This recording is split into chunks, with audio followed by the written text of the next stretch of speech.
ராதே ராதே. வரலட்சுமி நோன்பு வந்துட்டே இருக்குது. வரலட்சுமி பூஜை பண்ணுறவா இல்லை லக்ஷ்மி பூஜை பண்ணுறவா எல்லோரும் நிறையா விதமாக அதுக்கு நைவேத்தியங்கள்லாம் பண்ணுவாள். அதில் இந்த அப்பம் ஒரு ரொம்ப முக்கியமான ஒரு நைவேத்தியம். அதை வந்து நம்ம இன்றைக்கி பண்ணி பார்க்கலாம்.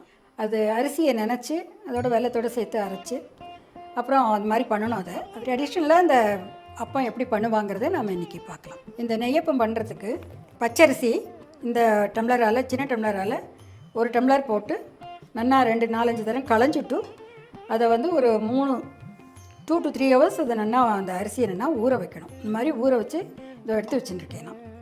இந்த அரிசியை தண்ணியை வடிகட்டிட்டு இதை இப்போ இந்த மிக்சியில் நல்லா வழமுன்னா அரைச்சிட்டுருக்கலாம். ஊற வச்ச அரிசியை மிக்சியில் போட்டு இந்த மாதிரி நைஸாக அரைச்சி எடுத்துக்கணும். அதை கொஞ்சமாக ஜலம் ரொம்ப 1 ஸ்பூன் 2 ஸ்பூனுங்கிற மாதிரி ஜலம் விட்டு இந்த மாதிரி நைஸாக அரைச்சி எடுத்து வச்சுக்கணும். அதுக்கப்புறம் இந்த அரிசி எடுத்துன டம்ளர்லேயே அதே அளவுக்கு எத்தனை அரிசி எடுத்துனோமோ அதே அளவுக்கு நம்ம வெல்லம் எடுத்துட்டுருக்கோம், பொடி பண்ணி எடுத்துட்டுருக்கோம். அந்த வெல்லத்தை இந்த அரைச்சிருக்கிற இந்த மாவில் போட்டு மிக்சியில் ஒரு ரெண்டும் நல்லா கலக்கிற மாதிரி அதை அரைச்சிக்கணும். நம்ம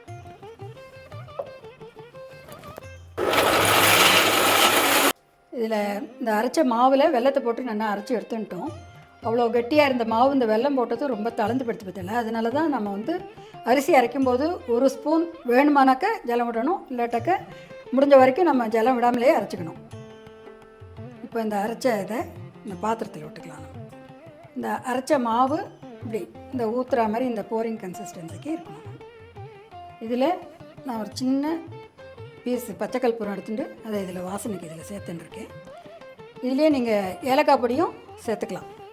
மாவு அரைக்கும் போது சில பேர் என்ன பண்ணுவாங்கன்னா இதில் ஒரு கனிஞ்ச வாழைப்பழத்தை இந்த அரிசி அரைக்கும் போதே அதோட சேர்த்து போட்டு அரைச்சுட்டுருவா. அது வந்து அப்பம் வந்து ரொம்ப சாஃப்டாக நல்லா வரும். அது ஸ்வீட்டு நல்லா எடுத்து காமிக்கிறதுக்காக ஒரு சிட்டிக்கை உப்பு, இதில் ஒரு ஸ்பூன் நெய்யும் விட்டுக்கிறேன். நல்லா கலந்துடுவோம். மாவில் தேங்காய் போட்டால் நல்லாயிருக்கும். திருப்பி போடுவா. நான் பல்லுலாம் நறுக்கி வச்சுட்டுருக்கேன். அதை நெய்யில் அந்த வறுத்து இந்த மாவோடு சேர்த்துட்டோம்னாக்க அந்த அப்பத்தை நம்ம சாப்பிடும்போது வாயில் தேங்காய் கடி பிடிச்சி ரொம்ப நல்லாயிருக்கும். 1 ஸ்பூன் நெய்யை விட்டுண்டு இந்த கட் பண்ணி வச்சுட்டுருக்கிற தேங்காயை அதில் போட்டு பரட்டிங்க. இந்த தேங்காய் ரொம்ப செவக்க வறுபடணும்னு அவசியம் இல்லை. கொஞ்சம் அந்த ஈரப்பதம் போச்சுன்னா போதும். அந்த தேங்காய் வந்து நெய்யில் வறுபட்டு அந்த வாசனை நல்லா இருக்கும். இந்த அளவுக்கு இதை வறுத்துண்டா போதும். வறுத்துண்ட தேங்காயை இந்த மாவில் போட்டு இந்த மாதிரி ஒரு அப்பக்காரில் எடுத்துட்டு அதை அடுப்பில் வச்சு அடுப்பை மூட்டிட்டு இந்த அடுப்பில் வந்து நம்ம இந்த குழி இருக்கு இல்லையா, அந்த குழியில் வந்து எண்ணெய் நெய்யும் சம அளவு நான் வந்து இதில் கலந்து வச்சுருக்கேன். அதை வந்து நம்ம ஒரு ஸ்பூனால் எடுத்து எண்ணெயை வந்து நம்ம இந்த குழியெல்லாம் விட்டோம்னாக்க இதில் வந்து நம்ம இதில் விடும்போது அது வந்து நல்லா அதை பொரிஞ்சிட்டு நல்லா வெந்து வந்துடும். அது ஆனால் எண்ணெய் மாத்திரம் வச்சோன்னா அது ஒரு வாசனை வரும். நெய் மாத்திரம் வச்சோன்னா அது ஒரு மாதிரி எண்ணெய் நெய் ரெண்டுமா சேர்த்து வச்சுருக்கேன். இதில் வெறும் நெய்யை விட்டோம்னாக்கா அது வந்து ஒரு மாதிரி ரொம்ப இழுத்துன்றோம். அது அதனால் எண்ணெய் நெய்மா கலந்து அதில் வச்சுட்டுருக்கேன். நான் இதில் அரை ஏன்னா நான் வந்து கிண்ணத்தில் இந்த குழியில் அரை குழி நான் நெய் விட்டுருக்கேன் எண்ணெயை. இப்போது அதில் இந்த மாவை வந்து காஞ்சுடுத்து, இந்த இது என்னென்னா அப்பக்காரம் இல்லைன்னா காஞ்சுடுத்து அதில் இந்த மாவை நான் வந்து விடுறேன். அது விடும்போது என்ன பண்ணணுன்னா நீங்கள் சென்டரில் இருக்கிறத முதல்ல விடாமல் சுற்றி இருக்கிறதெல்லாம் விட்டுன்ட்டு சென்டரில் இருக்கிறத விடுங்க. ஏன்னா சென்டரில் இருக்கிறது தான் டைரெக்டாக அந்த தீயில் படுறதுனால சீக்கிரம் அது வெந்துடும். இதெல்லாம் கொஞ்சம் வேகிறதுக்கு லேட் ஆகும். அதனால் சுற்றி விட்டுட்டு அதுக்கப்புறம் இதில் விட்டோம்னாக்கா எல்லாம் ஒரே மாதிரியாக காயும். ஃபுல்லாக விடாமல் முக்கால் விடணும். அந்த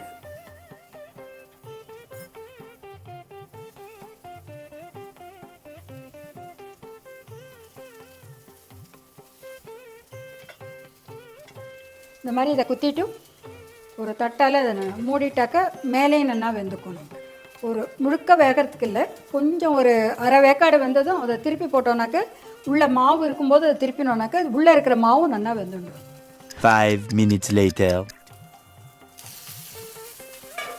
அப்பம் எடுக்கிறதுக்கு இந்த மாதிரி ஒரு முன்னாடி ஒரு இப்படி வேல் மாதிரி ஒன்று, பின்னாடி ஒரு ஷார்ப்பாக ஒரு இது இருக்கும்.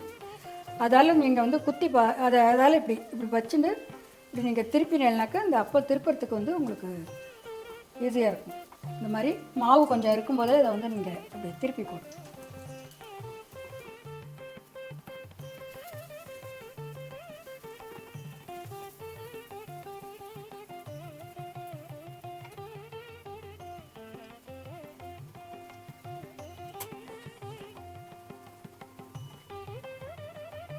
இப்போ இது மேலே இன்னும் கொஞ்சம் அந்த எண்ணெய் நெய்யும் வச்சுருக்கோம் இல்லையா, அது இன்னும் கொஞ்சம் விடணும்.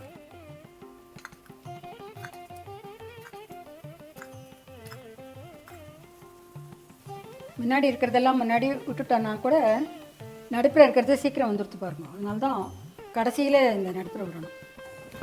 இதெல்லாம் குத்தி பார்த்தோன்னாக்க இதில் வந்து மாவு ஒட்டாமல் வரணும். அப்போ தான் உள்ளே வெந்திருக்குங்கிறது அடையாளம் அதுக்கு.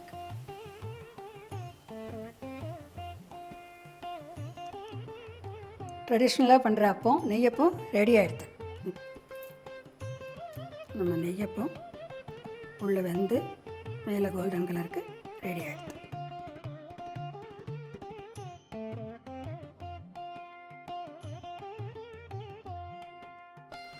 ராதே ராதே.